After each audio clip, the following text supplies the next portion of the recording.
Le roi David dit à toute l'assemblée, « Mon fils Salomon, le seul que Dieu ait choisi, est jeune et inexpérimenté, et la tâche est considérable, car ce palais n'est pas pour un homme, mais pour l'Éternel Dieu. » Alors en fait, 1 Chronique, la fin des chapitres de 1 Chronique, c'est la fin, les derniers jours du roi David, lorsque le roi David va finalement laisser son fils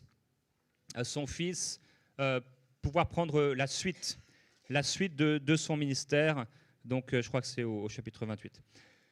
Et donc le roi David est en train de terminer sa course. Il y a son fils qui doit prendre le relais. Et il réalise une chose, c'est que la mission est grande. Et son fils, bien qu'il ait été choisi par Dieu, il a deux soucis, c'est qu'il est jeune et qu'il est inexpérimenté. Alors être jeune, ce n'est pas un problème, mais la jeunesse nous empêche d'avoir de l'expérience. Et c'est en prenant des cheveux blancs qu'on va acquérir de l'expérience et de la sagesse. Et les défis qui sont devant Salomon, c'est que il est jeune, il est inexpérimenté, et devant lui, il y a un grand projet, celui de bâtir un temple pour l'Éternel. Et devant ce projet, ça a l'air d'être difficile à faire à cause de la jeunesse et à cause de manque d'expérience du roi Salomon, de celui qui va devenir le roi Salomon. Donc en fait, c'était juste au verset 1, 1 Chronique 29, verset 1. Et lui-même, Salomon, va dire dans 1 Roi chapitre 3, alors que donc, son père David lui a donné donc, ce mandat, il a aussi reçu de la part du Seigneur ce mandat et cet appel de pouvoir bâtir et prendre la suite de son père. Le Seigneur le visite dans un rêve après qu'il ait offert 1000 sacrifices à Dieu. Et dans ce rêve, si vous vous souvenez, il va dire « Maintenant, Éternel mon Dieu, tu as fait régner ton serviteur à la place de David mon père, et moi, je ne suis qu'un jeune homme, je n'ai pas d'expérience. Ton serviteur est au milieu du peuple que tu as choisi, c'est un peuple immense qui ne peut être ni compté, ni mesuré à cause de sa multitude. » Et là, il va faire une prière dans ce rêve. Il dit « Accorde donc à ton serviteur un cœur intelligent pour juger ton peuple, pour discerner le bien du mal. » Donc, juger et discerner. Dis-le à ton voisin, juger et discerner. Car qui pourrait juger ton peuple, un peuple si nombreux? Et dans 2 Chroniques, toujours au chapitre 1, verset 10, on a un petit élément supplémentaire par rapport à ce qu'on peut lire dans 1 Roi. Dans sa prière, toujours dans ce rêve, il dit « Accorde-moi donc de la sagesse et de l'intelligence, afin que je sache me conduire à la tête de ce peuple. » Alors dans ce rêve, Salomon va faire une prière, c'est étonnant, il prie dans un rêve. Et c'est exactement ce qu'il y a dans le cœur de Salomon. Le rêve ne nous change pas, en général, mais il prie une prière de son cœur. Et la prière du roi Salomon, c'est que Dieu lui donne de l'intelligence et de la sagesse. Devant les projets qui sont devant lui, devant la grandeur, l'immensité du peuple, devant la grandeur de ce projet de construire un temple pour le Seigneur et devant sa vie qui est là devant lui, il aurait pu demander une multitude de choses. Je ne sais pas ce que vous auriez demandé à Dieu. Si demain vous deveniez président de la République, je ne sais pas ce que vous allez demander à Dieu. Peut-être vous allez demander d'être bien entouré. Peut-être vous allez demander une villa quelque part. Je ne sais pas ce que vous allez demander. Mais lui, il a demandé deux choses. C'est Seigneur, donne-moi de la sagesse et donne-moi de l'intelligence. Et le Seigneur m'a vraiment parlé pour vous par rapport à la sagesse particulièrement et à l'intelligence, mais particulièrement par rapport à la sagesse. On a besoin de sagesse. On a vraiment besoin de la sagesse. On peut être dirigé par le Saint-Esprit, mais il nous faut toutefois de la sagesse. On peut avoir reçu du Saint-Esprit, on peut avoir reçu de Dieu un projet, par exemple, on sait qu'on doit habiter dans telle ville, on sait qu'on doit acheter telle maison, ou on sait qu'on doit aller dans tel endroit, ou on sait qu'on doit se marier avec telle personne. Mais comment on va faire, en fait, dans ce projet, dans ce mariage, avec cette maison? Si on doit vendre une maison, est-ce qu'on doit la vendre tout seul? Est-ce qu'on doit passer par un agent immobilier? Il y a plein de facettes, plein de façons de faire les choses. Et c'est exactement là qu'on a besoin de sagesse. On a besoin de la sagesse de Dieu pour l'éducation des enfants. On a besoin de la sagesse de Dieu pour bien travailler. On a besoin de la sagesse de Dieu dans nos entreprises. On a besoin de la sagesse de Dieu même pour pouvoir faire le choix de où on va partir en vacances. On a besoin de la sagesse de Dieu, bien sûr, dans nos dépenses, dans nos finances. Tellement on a besoin de sagesse qu'on ne peut pas bâtir simplement notre vie sur notre propre sagesse, mais on a besoin de la sagesse de Dieu. Donc la sagesse de Dieu, non seulement dans les choses spirituelles, mais également dans les choses de cette vie. Cette sagesse à la fois dans le spirituel et à la fois dans le naturel. Beaucoup de chrétiens ont, en tout cas un certain nombre, ont de la sagesse dans les choses de Dieu, mais très peu dans les choses naturelles. Le Seigneur Jésus dira que les gens de ce monde, ils sont parfois plus avisés que ceux qui font partie du peuple de Dieu. Parfois, les incroyants ont plus de sagesse, alors elle est humaine, mais quand même, ils ont plus de sagesse parfois à bâtir les choses, à construire les choses, que le peuple de Dieu. Et ça, c'est bien sûr, ce n'est pas normal, parce que Dieu veut nous remplir de sa sagesse. On a le Dieu le plus sage, le plus intelligent. La terre a été créée par sa sagesse. Et il a tout formé par son intelligence. Et alors Dieu va répondre à cette prière de Salomon dans 1 Roi chapitre 3, verset 11, également dans le livre de Chroniques, c'est la même réponse. Dieu dit à Salomon, « Puisque c'est cela qui est dans ton cœur, puisque tu ne réclames ni les richesses, ni les biens, ni la gloire. » Vous savez, on peut demander à Dieu des richesses. Beaucoup de gens recherchent l'argent, la richesse. Ils peuvent recevoir la richesse et l'argent, mais sans sagesse, ils vont tout perdre. Donc c'est une demande plus intelligente qu'a fait Salomon. Tu ne réclames ni les richesses, ni les biens, ni la gloire, ni la mort de tes ennemis, ni même une longue vie, mais que tu demandes pour toi de la sagesse et de la connaissance afin de juger mon peuple sur lequel je t'ai établi roi. La sagesse et la connaissance te seront accordées. Et je te donnerai en plus de cela des richesses, des biens et une gloire, telle qu'aucun roi n'en a jamais eu avant toi et n'en aura après toi. Parce qu'en fait, lorsque nous demandons la sagesse, cette sagesse va nous amener dans ces choses, cette sagesse va nous amener dans la bénédiction au niveau des finances, au niveau de nos relations. La sagesse de Dieu, elle va toucher tous les domaines de notre vie. C'est ce qu'a dit, c'est ce qu'on lit dans le livre de Jacques, au chapitre 1, au verset 5. On a cette promesse pour ceux qui manquent de sagesse. Si quelqu'un manque de sagesse, qu'il la demande à Dieu, qui donne à tous généreusement et sans reproche. Quelle grâce de savoir que lorsque nous demandons à Dieu, il ne nous fait pas de reproche. On peut avoir une pleine liberté de nous approcher de Dieu sans crainte, parce que Dieu ne nous fait pas de reproche. Il n'y a aucun souci pour le Seigneur. Tant qu'on vient avec lui, devant lui avec humilité, il ne nous fait pas de reproche. Alors tu peux lui demander la sagesse. Même si tu as échoué une fois, 2 fois, 3 fois, tu peux encore lui demander la sagesse. Et justement, parce que tu as échoué, tu as besoin de lui demander la sagesse. Dieu veut nous donner généreusement de la sagesse, avec libéralité et sans reproche. Et Jacques va nous dire qu'il faut que celui qui demande la sagesse la demande avec foi. Alors tu te retrouves devant un projet, tu as besoin de la sagesse de Dieu. J'ai une question dans ma vie, j'ai une interrogation, j'ai un besoin, il me faut la sagesse de Dieu. Avant d'aller courir chez le banquier, avant de demander de l'aide à mon père, avant d'aller voir la personne qui peut-être est dans le domaine particulier où j'aurais besoin de sagesse, avant même de faire toutes ces choses, j'ai besoin d'en parler au Seigneur. Il faut absolument que je demande au Seigneur la sagesse dans ce besoin. Il y a un homme d'affaires aux États-Unis, c'était pendant la crise économique qu'ils ont traversée il y a plusieurs dizaines d'années, et cet homme, il prospérait à tous égards. Tout ce qu'il faisait réussissait.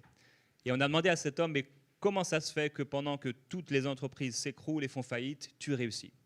Cet homme disait, à chaque fois qu'on me propose une opportunité, donc c'était quelqu'un qui travaillait dans les affaires, chaque fois qu'on me propose une opportunité, que ça a l'air bien ou que ça a l'air mauvais, je vais dans le lieu secret et j'en parle au Seigneur. Et Dieu me dirige, et parfois ça a l'air très très bien, mais je sens un feu rouge dans mon cœur, et parfois ça a l'air vraiment d'être une mauvaise affaire et je sens un feu vert dans mon cœur. Et ainsi cet homme, parce qu'il demandait à Dieu la sagesse, parce qu'il prenait le temps d'en parler au Seigneur, Dieu le dirigeait et il réussissait dans ses affaires. Beaucoup parmi nous, on ne prend pas le temps de parler au Seigneur de nos projets, de nos questions, parce qu'on vit un peu trop dans le naturel. On réfléchit et on raisonne, mais de manière humaine. On peut parler à toutes sortes de personnes et demander des conseils sans avoir vraiment pris le temps d'en parler au Seigneur. Salomon a eu un face-à-face avec Dieu. Dans son amour pour le Seigneur, il va être généreux envers lui avec ses 1000 sacrifices, et c'est là que Dieu va lui parler.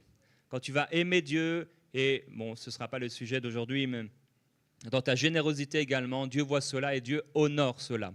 Quand tu mets en priorité le royaume de Dieu et que tu es généreux dans tes finances, dans tes offrandes, Dieu bénit cela. Dieu bénit un tel cœur.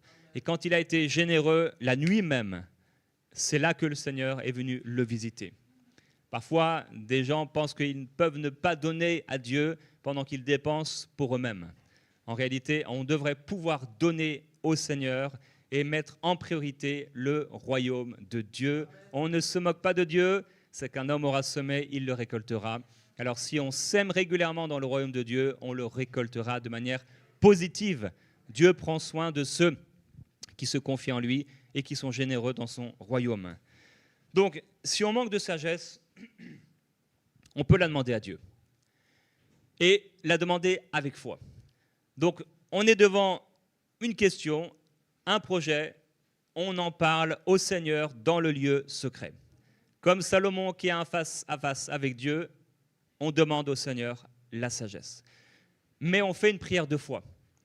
Ça veut dire qu'on ne demande pas simplement pour demander ou on ne prie pas parce que simplement il faut prier. On prie de tout notre cœur, on prie une prière fervente et une prière de foi. Après avoir prié, on croit vraiment que Dieu va nous donner la sagesse dont on a besoin et qu'il va nous diriger. Après une telle prière, quand vraiment cette prière est sortie de notre cœur et que la foi s'est levée dans notre cœur, alors on peut, oui, déclarer et croire que j'ai prié afin que Dieu me conduise et me donne la sagesse, alors j'ai reçu la sagesse et Dieu me donnera la sagesse par rapport à ce projet. Et aussi longtemps qu'il faut prier, eh bien, parce qu'il y aura plusieurs étapes dans ce projet, on peut croire que le Seigneur nous donnera la sagesse et continuer de demander, quand il y a lieu, la sagesse à Dieu. Le livre de Proverbes nous dit, c'est par la sagesse qu'une maison est construite. Comment on peut construire nos vies sans la sagesse de Dieu ? Comment on peut bâtir notre couple sans la sagesse de Dieu ? Comment quelqu'un pourrait construire une maison sans sagesse ?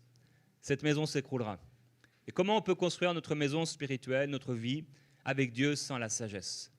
On fait des études, on peut avoir un travail, etc. Mais on a besoin de la sagesse.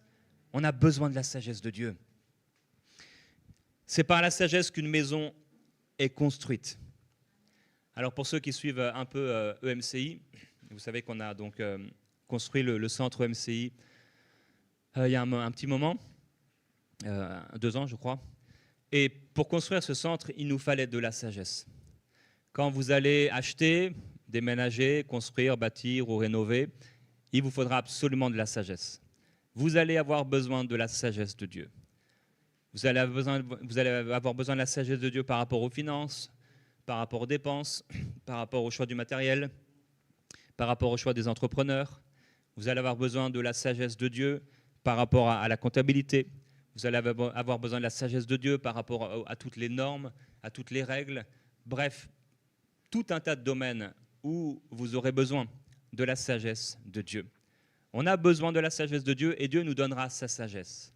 Donc lorsqu'on bâtit une maison, lorsque Dieu bâtit une œuvre à travers nous, il nous faut demander la sagesse au Seigneur. C'est par la sagesse de Dieu qu'on a pu voir ce beau centre être construit. Mais Dieu dit, c'est par la sagesse qu'une maison est construite et par l'intelligence qu'elle s'affermit. Donc, merci au Seigneur pour la sagesse d'hier, mais il nous faut aussi de l'intelligence pour que la maison s'affermisse. On a besoin de sagesse et on a besoin d'intelligence. Et comme je l'ai dit, parfois, on est dans l'église et c'est comme si, pour certains, ils arrivent dans l'église, ils naissent de nouveau et c'est comme si on leur a enlevé leur cerveau. Ils ont peur de réfléchir. Ils se disent, bah, maintenant je suis chrétien, voilà, il n'y a plus besoin de réfléchir, je suis conduit par le Saint-Esprit. Oui, tu es conduit par le Saint-Esprit, mais il te faut de la sagesse. Tu peux être conduit par le Saint-Esprit, Dieu peut te dire, ok, va à Rome, mais maintenant comment tu vas aller à Rome? Tu peux te dire, mais moi je suis conduit par le Saint-Esprit, je vais à Rome par la foi. Bon, si tu as la foi nécessaire, il n'y a pas de souci. La foi va aller au-delà de la sagesse lorsqu'elle vient de Dieu, il n'y a aucun problème. Mais même avec la foi, quand même, tu auras besoin de la sagesse. Sur le chemin, ok, Dieu te montre d'aller à Rome, mais par quel chemin? Par quel moyen? Combien de litres d'eau il te faudra? Si tu choisis d'aller à pied, ça va être long. Il te faut de la sagesse. Il nous faut absolument de la sagesse. Sagesse et intelligence. Donc, j'ai vu parfois que dans l'Église, les gens ne réfléchissent plus. C'est comme si finalement, réfléchir, c'était quelque chose de mauvais. Mais Dieu lui-même a réfléchi et Dieu lui-même réfléchit. Il n'y a pas une parole qui sort de la bouche de Dieu sans qu'elle ait été 7 fois épurée. Dieu est un sage architecte. Il réfléchit, tout a été réfléchi.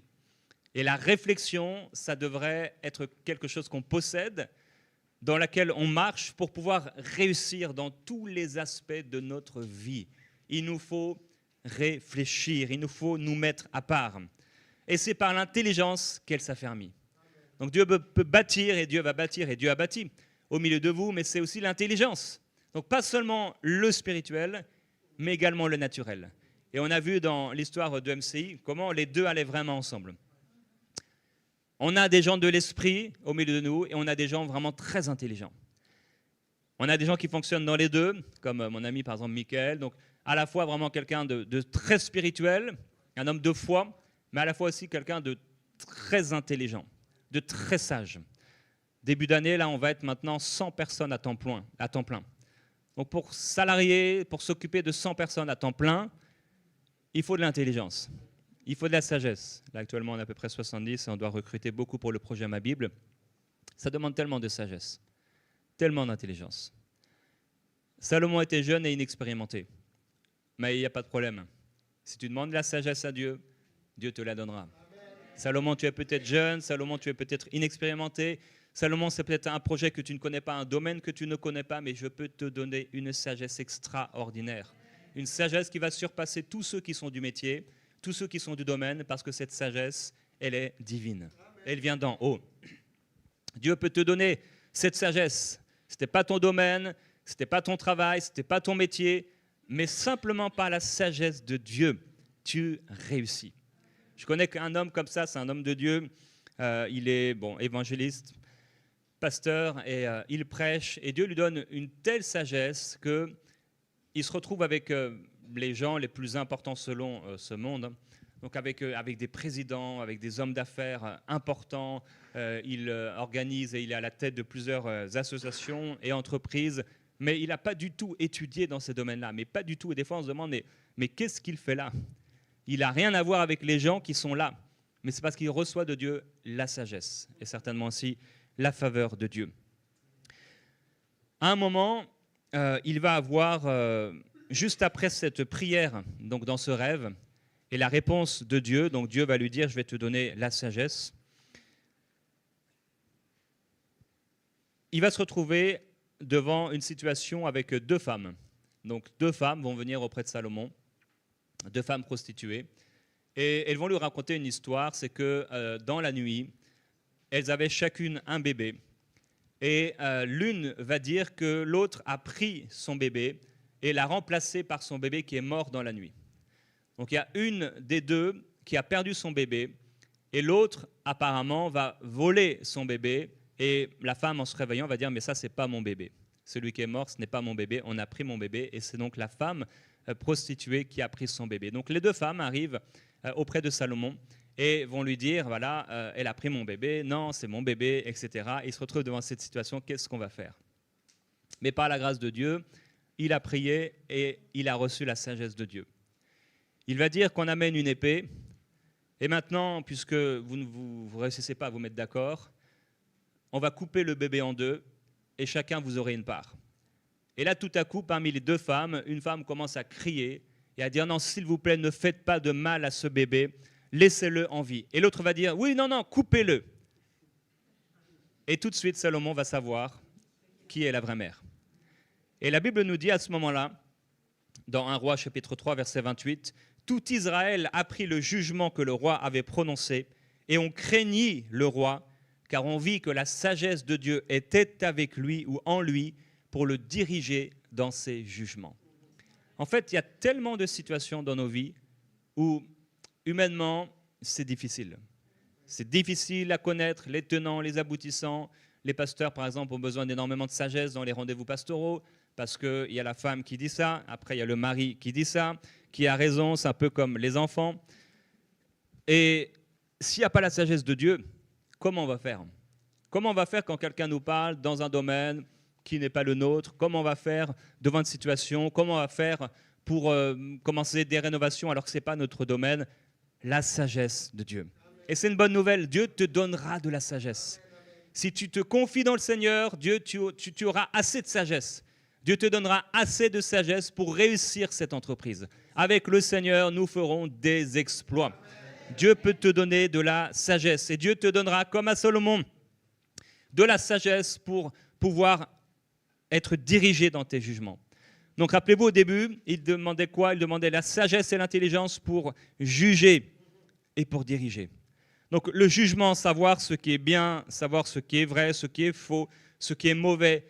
Le jugement, savoir juger d'une chose, savoir juger d'une proposition.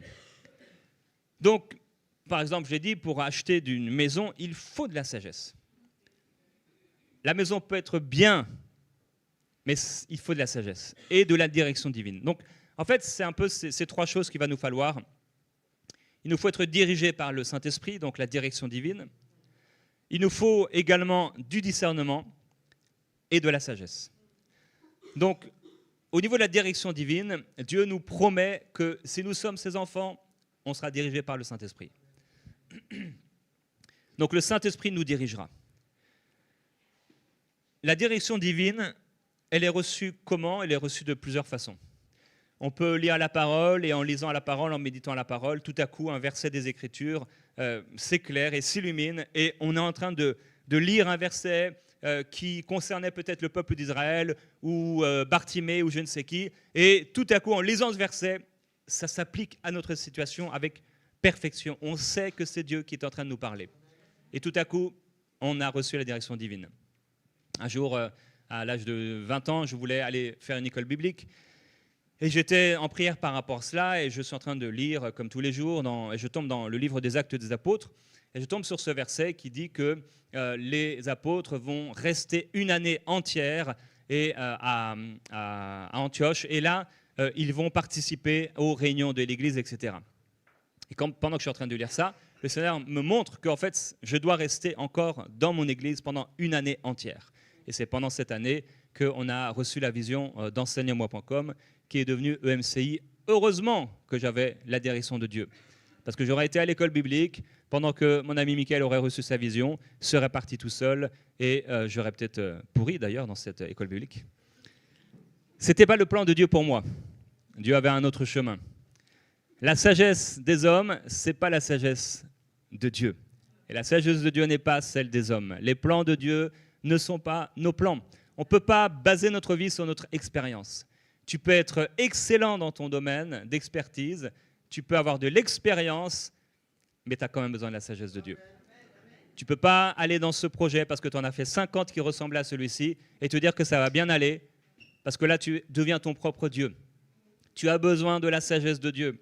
Et parfois, Dieu permettra que ça ne marche pas pour que tu réalises « Ah oui, non, c'est vrai, je n'avais pas demandé au Seigneur. J'étais en train de m'écarter, de marcher par ma propre sagesse. » Et ainsi, tu deviendras plus intelligent, te disant « Mais même si j'ai l'expérience, même si j'ai une sagesse par mon expérience, j'ai besoin de la sagesse de Dieu. » Donc Dieu peut te diriger, bien sûr, par sa parole. Dieu peut te diriger par une vision. Tu peux recevoir une vision comme ça, tout à coup, par une extase. Bon, c'est plus rare. Par une prophétie. Dieu peut te diriger par la prophétie. L'extase, c'est à la fois une vision, mais aussi une prophétie ou une instruction qui t'est donnée. Par la voix de l'esprit ou par une conviction intérieure, par un songe, Dieu peut te diriger ainsi. Donc la conduite de l'esprit vous connaissez, vous en parlez souvent. Dieu peut vous diriger par le Saint-Esprit de différentes manières. On a besoin d'être conduit par le Saint-Esprit. Mais comme je l'ai dit, Dieu peut nous dire d'aller à Rome. On a la conduite de l'Esprit. On sait qu'on est dirigé par le Saint-Esprit. On a la paix pour aller. Maintenant, il nous faut du discernement.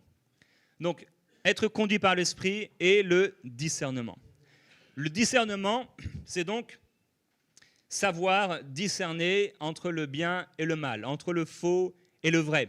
Salomon a demandé du discernement pour juger le peuple. Donc, comme il a jugé le cas de ces deux femmes, il est là dans cette situation. Qui a raison? Qui a tort? Comment je peux le savoir? Seigneur, j'ai besoin de ta sagesse. J'ai besoin de discernement pour pouvoir discerner qu'est-ce qui est vrai, qu'est-ce qui est faux. Dans ce monde, les gens sont menteurs. La plupart des gens mentent pour se tirer d'affaires, pour gagner de l'argent, etc., pour ne pas perdre. Les gens mentent.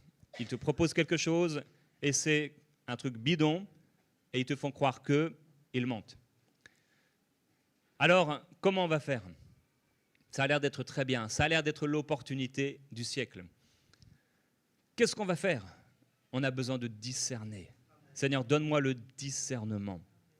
On peut, et j'ai vu plusieurs personnes s'engager relationnellement, donc dans une relation amoureuse, mais ils ont besoin de discernement.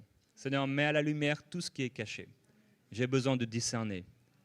Pas en étant, vous savez, l'amour ne soupçonne pas le mal, mais il y a des choses parfois qui nous sont cachées. Je ne veux pas soupçonner le mal, mais s'il y avait quelque chose, Seigneur, permets-moi de discerner. Combien, particulièrement, de femmes se sont faites avoir par des hommes qui se disaient chrétiens, marchaient avec Dieu, et à peine mariés, voilà que leur véritable visage apparaît. Donne-moi du discernement. Donc, la direction divine, tu peux aller à Rome, maintenant c'est le discernement. Ok, c'est quoi le meilleur chemin? Est-ce que le chemin qu'on me propose, c'est un bon chemin? Est-ce que la voiture dans laquelle on veut me conduire, est-ce que c'est une bonne voiture? Est-ce que j'ai envie de faire du covoiturage avec cette personne-là? Il est possible que dans cette voiture, avec le covoiturage, ça se passe très mal. Tu te retrouves à Rome dans 50 ans. Parce que la personne, elle avait des choses à faire, était bloquée dans une relation, était esclave de la personne, et tu te fais prendre dans un cercle infernal. Il y a beaucoup de gens, ils ont voulu aller faire quelque chose quelque part, aller dans une ville, le trajet, ça avait l'air pas long, mais ils rencontrent la mauvaise personne. Ils ne savent pas discerner et ils perdent du temps. Si le peuple d'Israël avait eu du discernement dans le désert, ils auraient discerné que ceux qui s'élevaient au milieu d'eux dans la rébellion, ce n'étaient pas des personnes à suivre. Et ils auraient pu aller dans Canaan. Malheureusement, ils sont morts dans le désert. La direction divine, le discernement et la sagesse. La sagesse, donc, c'est cette capacité d'appliquer la connaissance avec intelligence, de manière judicieuse. Donc, ça va avec la réflexion. Jésus dit que si quelqu'un veut construire une tour, qu'est-ce qu'il va faire? Il va s'asseoir. Il va s'asseoir et il va calculer la dépense. Et il va voir s'il a de quoi la terminer. Jésus était un homme sage. Pour le Seigneur, si tu veux construire quelque chose, tu dois t'asseoir.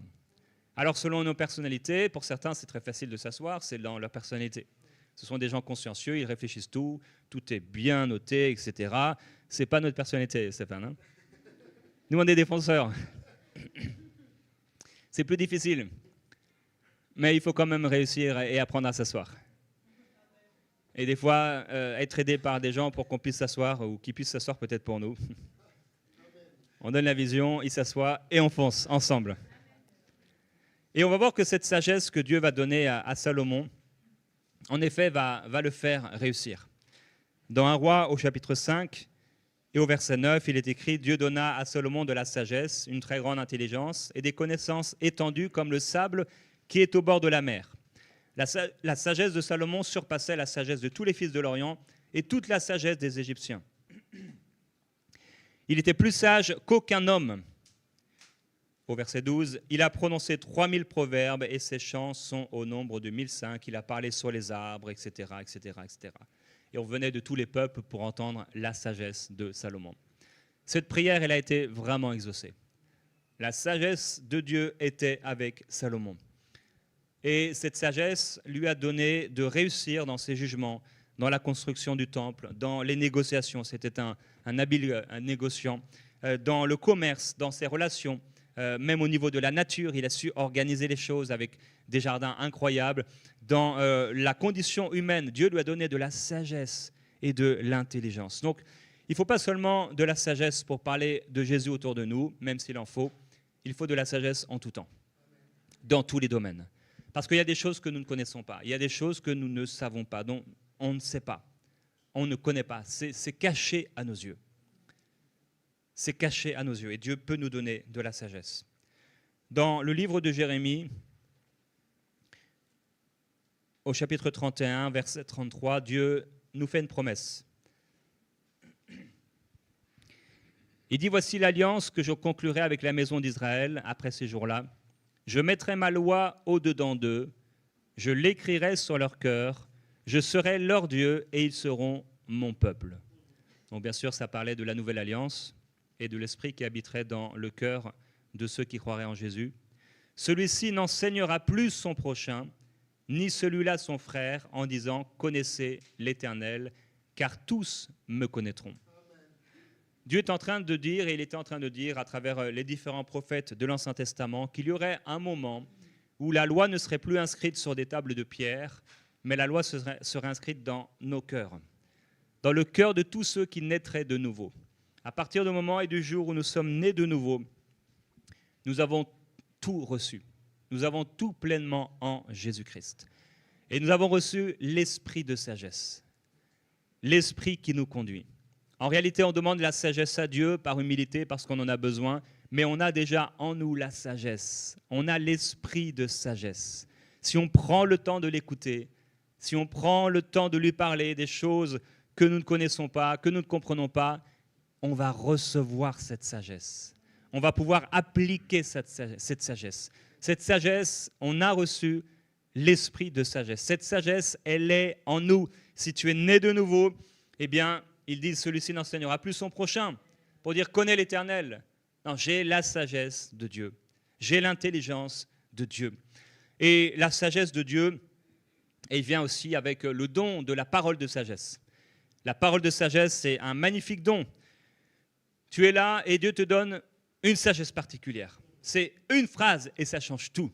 Je connais comme ça un pasteur, il y a plusieurs années. Il est en train de conduire et sur la route, Dieu lui dit d'acheter un appartement chaque année pendant un certain nombre d'années. Il n'avait pas l'argent pour cela, mais il est en train de conduire, il ne pensait pas à ça, et il reçoit comme ça, paf. Ça s'appelle une parole de sagesse. Alors par la grâce de Dieu, il réussit à acheter la première année, la deuxième année, la troisième année, et le nombre d'années que le Seigneur lui avait donné. À la fin du nombre d'années, qu'est-ce qu'il arrive? Le Covid. Pile au moment où le nombre d'années que le Seigneur lui avait donné en lui disant achète un appartement par année, ça s'arrête. Et au moment où ça s'arrête et que le Covid arrive, dans l'endroit où il habite, les maisons coûtent maintenant le double. Pas 20%, pas 30%, le double du prix qu'auparavant. Tout ce qu'il avait acheté, tout a pris le double de valeur. Est-ce que ça, ce n'est pas la sagesse de Dieu? Dieu peut nous donner une telle sagesse. On connaît l'histoire de Joseph. Dieu va lui donner une parole de sagesse. Il va voir, et à travers le rêve, un rêve qu'il va pouvoir interpréter, il est là dans la prison, mais même de la prison, Dieu va t'en faire sortir par la sagesse. Il y a des prisons financières, Dieu nous en fait sortir par la sagesse. Il y a des prisons familiales, des familles entières qui vivent dans la pauvreté, dans les difficultés, mais tu peux être là au milieu de cette famille, mais toi, parce que tu as l'humilité, la crainte de Dieu, et que tu te confies en Dieu, Dieu te donne de la sagesse, et tu réussis. Et peut-être on ne le verra pas tout de suite, parce que souvent ça va prendre du temps. Mais au bout de 5 ans, 10 ans, 20 ans, on va voir et on va se dire, mais waouh, comment tu as pu réussir? Qu'est-ce qui s'est passé? Et tu diras, c'est la sagesse de Dieu. La parole de sagesse. Quand Dieu te donne une parole de sagesse, Joseph va réaliser que pendant plusieurs années, il faut mettre de côté. Ils vont mettre de côté des provisions, ils vont mettre de côté dans les entrepôts, ils vont construire tout ce qu'il faut pour mettre de côté des céréales, etc., du blé, parce qu'ils savent, ils savent par la parole de sagesse et de connaissance qu'il va arriver une famine. Et pendant la famine, eh bien, ils continuent de manger juste avec la sagesse de Dieu. Le Covid a frappé la plupart des gens. Ils ne l'ont pas vu venir. Alors peut-être même si, en effet, il n'y a pas eu de prophète au milieu de nous qui s'est levé pour annoncer toutes ces choses, au milieu de tout cela, Dieu a parlé à plusieurs chrétiens, leur donnant la sagesse nécessaire de pouvoir passer à travers ce moment difficile. Je prie que la sagesse de Dieu te soit donnée. Amen. Il nous faut aussi de la sagesse par rapport à cet ennemi invisible. On a un ennemi invisible et lui, il travaille dans le spirituel. Ça veut dire qu'il sait des choses que nous ne savons pas. Il y a des éléments que nous n'avons pas parce que même si nous marchons par la foi, on marche aussi par la vue. Bon, ce n'est pas notre style de marche, mais quand même, on est là et on regarde les choses autour de nous. C'est ça, Dieu nous appelle à marcher par la foi, mais on ne voit pas dans le monde invisible, à moins que le Seigneur nous ouvre les yeux. Jésus va dire dans Jean chapitre 14 au verset 26, « Mais le Consolateur, le Saint-Esprit, que le Père enverra en mon nom, c'est lui qui vous enseignera toutes choses et vous rappellera tout ce que moi je vous ai dit. Je vous laisse la paix, je vous donne ma paix. » Jésus a dit que le Saint-Esprit nous conduirait, nous rappellerait ses paroles et nous montrerait les choses à venir. Dieu peut te prévenir. Dieu peut te prévenir par sa sagesse de comment tu vas construire la chose. Dieu peut te dire à l'avance des normes que tu dois respecter par rapport à ce bâtiment. Il nous faudra de la sagesse. Dieu pourra vous prévenir à l'avance. Vous direz, mais non, il n'y a pas besoin de faire ça, mais tu sais, non, on va faire ça. Non, mais ça va occasionner des dépenses. Oui, je sais, mais on va le faire, je sens qu'il faut le faire. Alors fais-le.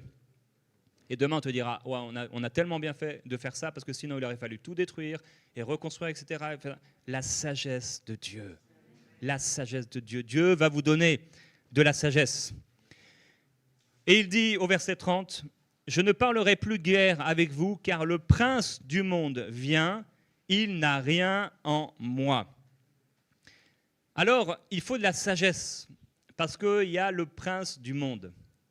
Et ce prince du monde, donc l'ennemi de nos âmes, il vient pour nous combattre dans nos projets et dans notre vie. Il voit dans le monde invisible. Rappelez-vous, comme le serviteur de Dieu, celui qui était en train de servir le serviteur de Dieu, peut-être Géasi, quand il a eu peur tout à coup parce que l'armée était là devant lui, et il regardait avec ses yeux, il a eu tout à coup peur, et le prophète de Dieu va dire, Seigneur, ouvre ses yeux. Et quand ses yeux vont être ouverts, il va voir que les anges de Dieu et l'armée de Dieu étaient bien plus grandes que l'armée qui était là, physique devant eux. On a un ennemi invisible, il travaille dans l'invisible contre nous. Mais Dieu peut nous donner une telle sagesse que les coups qu'il envoie, c'est des coups dans l'eau. Ça ne nous atteint pas. Au moment où il attaque quelque part, toi, tu t'es déjà détourné. On se rappelle de ce roi qui disait, mais quel est le traître parmi nous qui raconte tout ce que je dis au peuple d'Israël? Et un de ses serviteurs va dire, non, c'est pas qu'il y a un traître, c'est qu'il y a parmi eux un prophète. Et il entend tout ce que tu dis dans ta chambre à coucher. Ça, c'est la sagesse de Dieu. Le diable peut préparer quelque chose contre toi, mais Dieu te donne de la sagesse. Dans la nuit, tu vois quelque chose. Le diable se frotte les mains, il va tomber dans le piège, mais toi, tu as la sagesse. Le lendemain, tu es en train de travailler, on te propose une bonne affaire. Oh, ça m'a rapporté 100 000, j'ai mis seulement 1000. Et là, d'habitude, tu aurais donné les 1000. Mais non, dans la nuit, Dieu t'a montré que tu étais dans une situation, dans un rêve. On te proposait une affaire et tu avais investi et finalement, tu as tout perdu. La sagesse de Dieu. Et là, tu sais, ah ok, mais ça, tu as prié le matin, bien sûr, comme tous les chrétiens, en te réveillant. Tu as prié le matin et du coup, tu es réveillé spirituellement. Tu as présenté ta journée au Seigneur.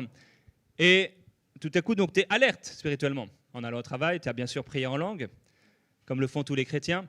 Et tu as prié en langue. Et là, pendant que la personne te parle, tu es éveillé spirituellement. Et on te propose cette chose-là. Et là, tout de suite, tac, tac, tac. Ok, non, cette nuit, c'est vrai, j'ai rêvé de ça. Et je sais que ce n'est pas Dieu. Et tu viens de passer à côté d'un problème. De ces 1000 $ dont tu aurais eu besoin, et peut-être même que cette affaire, elle était un peu bizarre, et on aurait donné ton nom, on aurait sali ton nom dans cette affaire. Bref, un exemple parmi tant d'autres, pour nous montrer que Dieu veut nous conduire, le Saint-Esprit veut nous conduire, et le Saint-Esprit veut nous empêcher de tomber dans les plans, les pièges du diable. Amen. Alors pour terminer, on doit grandir dans cette sagesse. Paul disait à Timothée, jusqu'à ce que je vienne, applique-toi à la lecture, à l'enseignement, à l'exhortation. Ne néglige pas le don qui est en toi. Et il va lui dire, occupe-toi de ces choses et donne-toi tout entier à elles, afin que tes progrès soient évidents de tous. Tu dois faire des progrès. Je dois faire des progrès. On doit avoir de plus en plus de sagesse. Être fort dans l'esprit, mais être fort également dans le naturel. Être fort avec l'expérience que Dieu nous donne, mais être fort aussi, surtout, avec la sagesse divine que Dieu nous donne. Jean va dire dans sa courte épître, « Ne vous fiez pas à tout esprit, car ce n'est pas tous les esprits qui viennent de Dieu. » Donc, ce que j'ai raconté avec cet exemple-là, avec cette affaire de 1000 pour 100 000. Donc, ne te fie pas à tout esprit. Ce n'est pas tous les esprits qui viennent de Dieu. Ce n'est pas tous les projets qui viennent de Dieu. Ce n'est pas toutes les belles propositions qui viennent de Dieu. Et ce n'est pas tous ceux qui se font passer pour chrétiens qui viennent de Dieu. Dieu dit dans le livre d'Isaïe, « Malheur à ceux qui descendent en Égypte pour avoir du secours, qui s'appuient sur des chevaux et se fient à la multitude des chars et à la force des cavaliers, mais qui ne regardent pas vers le Saint d'Israël et ne recherchent pas l'Éternel. Lui aussi, cependant, il est sage. » Tu es dans ce projet, tu veux construire, tu as l'argent qu'il faut, tu as les gens qu'il faut, et te voilà en train de foncer. Mais non, Seigneur, je ne m'appuie pas sur les chevaux, la multitude des chars, la force des cavaliers. Non, je regarde vers le Saint d'Israël. Il dit, malheur à ceux qui s'appuient sur les choses naturelles, sur ces choses-là sur lesquelles on peut s'appuyer et se dire, le projet va marcher, et qui ne regardent pas vers le Saint d'Israël. Ce n'est pas un problème d'avoir les choses qui vont nous aider à ce que ça fonctionne, mais est-ce que tu as regardé vers le Saint d'Israël? Des fois, il y a des opportunités, frères et sœurs, ce n'est pas toutes les opportunités qui viennent de Dieu. Même si ça a l'air de ressembler à ce pourquoi tu avais prié, ça peut ne pas être de Dieu. Ça peut ne pas être de Dieu. Je me souviens, on avait prié quand on arrive au Canada, et en tout cas, on avait prié. On avait un désir dans le cœur, on s'était dit, moi j'aimerais, on est vraiment, vraiment, comme on avait toujours eu d'ailleurs, une maison, sauf la première année de notre mariage, une maison séparée. On veut une maison séparée, pas mitoyenne, etc. Et dans ma tête, je m'étais dit, au bord d'un lac, ce serait vraiment le rêve canadien. Et on n'était pas encore sur place, on nous propose quelque chose, c'était vraiment très bien. Et on allait s'installer quelques jours plus tard au Canada. Donc c'est il y a 14 ans quand on arrive au Canada. On avait juste quelques valises avec nous et c'est tout.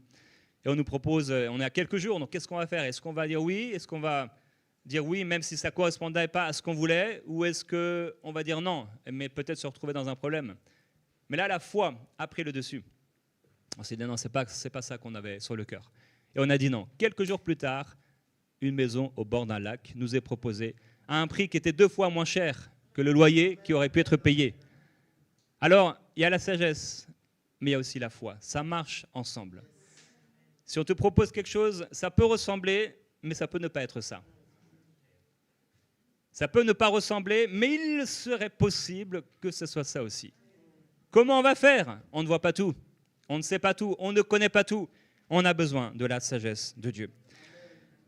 Alors la sagesse nous vient par la prière, et je termine en vous rappelant aussi que la sagesse nous vient en lisant la Bible, et particulièrement le livre des Proverbes. Savez-vous à quoi sert le livre des Proverbes? On va le lire ensemble, Proverbes chapitre 1, verset 1. Donc le premier verset du livre de Proverbes.